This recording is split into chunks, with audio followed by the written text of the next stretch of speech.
محدثین نے ایک واقعہ لکھا ہے کہ مدینہ طیبہ میں ایک شخص تھا، وہ یہودی تھا،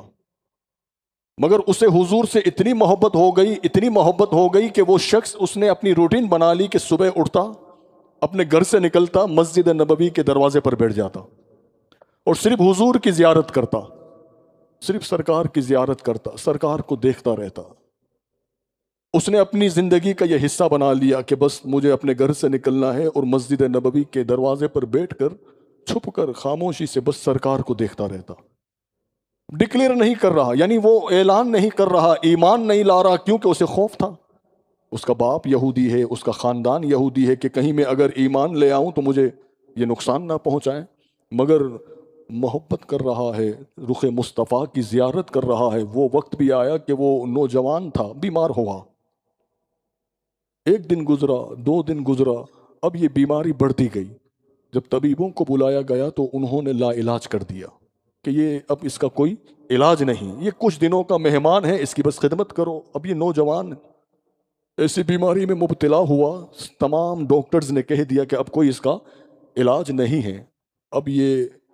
ایک ہی بات سے پریشان ہے کہ کئی دن گزر چکے ہیں، میں نے رخ مصطفیٰ نہیں دیکھا۔ میں اس وقت اگر کوئی تمنا رکھتا ہوں تو فقط یہی ہے کہ میری آنکھوں کے سامنے میرے یار کا چہرہ ہو، میری آنکھوں کے سامنے رخ مصطفیٰ ہو۔ اس نے ہمت کی اور اپنے باپ سے اس نے یہ ریکویسٹ کی، گزارش کی کہ اے بابا جان، میں جانتا ہوں تم مجھ سے بڑی محبت کرتے ہو،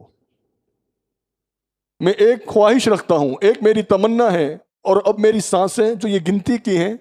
نہ جانے کس وقت میری آخری سانس آ جائے اور سانسیں رک جائے، دل بند ہو جائے، تو میری ایک خواہش ہے، ایک تمنا ہے۔ باپ کہنے لگا کہ میرے بیٹے بتاؤ کیا خواہش رکھتے ہو، کیا تمہاری تمنا ہے؟ وہ کہنے لگا کہ اے میرے بابا، میں نے آج کئی دن گزر چکے ہیں اپنے محمد عربی علیہ الصلوۃ والسلام کی زیارت نہیں کی، اگر انہیں آپ یہاں لے آئیں تو میں ان کی زیارت کروں۔ باپ نے جب دیکھا بیٹے کی یہ حالت ہے تو کہنے لگا ٹھیک ہے۔ گیا حضور علیہ الصلوۃ والسلام کی بارگاہ اقدس میں اور عرض کرنے لگا کہ اے محمد صلی اللہ علیہ وآلہ وسلم، میرے بیٹے کی یہ حالت ہے، کس وقت وہ اس دنیا سے انتقال کر جائے، وہ اس وقت آپ کو یاد کر رہا ہے، آپ کرم فرمائیے، آئیے ذرا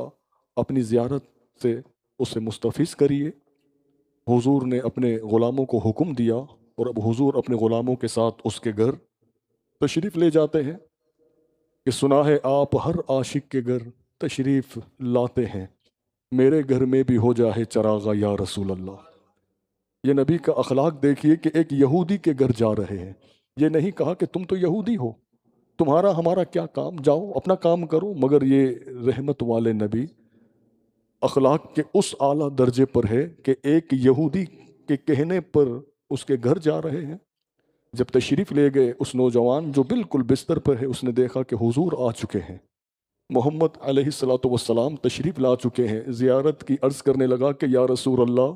اس سے قبل کہ میری روح پرواز کر جائے مجھے کلمہ پڑھا دیجئے، مجھے ایمان کی دولت عطا کر دیجئے۔ بس یہ کہنا تھا، حضور نے کلمہ پڑھایا، وہ مسلمان ہوا، اس کی روح پرواز کر گئی۔ اب نماز اس نے ایک نہیں پڑھی کیونکہ نماز کا وقت ہی نہیں آیا، روزہ اس نے ایک نہیں رکھا، کوئی عمل اس کا نہیں تھا۔ اب جب روح پرواز کر گئی تو باپ کہنے لگا کہ اے محمد علیہ الصلوۃ والسلام، اب یہ آپ ہی کا ہو چکا ہے، آپ لے جائیے، اپنے غلاموں کو حکم دیں، جو آپ کے یہاں جو طریقہ کار ہے اسی کے مطابق آپ اس کو غسل دیجئے، کفن دیجئے اور اس کو سپرد خاک کیجئے۔ حضور نے اپنے غلاموں کو حکم دیا کہ اس نوجوان کو لے چلو اور اسے غسل دو، کفن دو۔ صحابہ نے حضور کے حکم پر اس نوجوان کو وہاں سے لیا اور غسل دیا، جو ایک طریقہ کار ہے، کفن دیا، حضور نے نماز جنازہ اس کی پڑھائی، اور جب جنت البقیع کی طرف اسے لے جایا جانے لگا تو لوگوں نے دیکھا کہ اس دن میرے نبی صلی اللہ علیہ وآلہ وسلم اپنے مبارک پنجوں پر چل رہے تھے، یعنی ایک تو ہم پورا قدم رکھ کے چلتے ہیں، ایک ہم پنجوں پر چلتے ہیں، پوچھا گیا، صحابہ نے یہ عرض کی کہ یا رسول اللہ، ہم نے آپ کو اس سے پہلے اس طرح چلتے ہوئے نہیں دیکھا۔ آپ فرمانے لگے کہ میرے غلاموں، میرے اس غلام کے جنازے میں اللہ کے فرشتے اتنے آئے ہیں کہ آج زمین پر پاؤں رکھنے کی جگہ نہیں ہے۔ تو عمل کیا تھا؟ صرف زیارت کی، ایمان لے آیا۔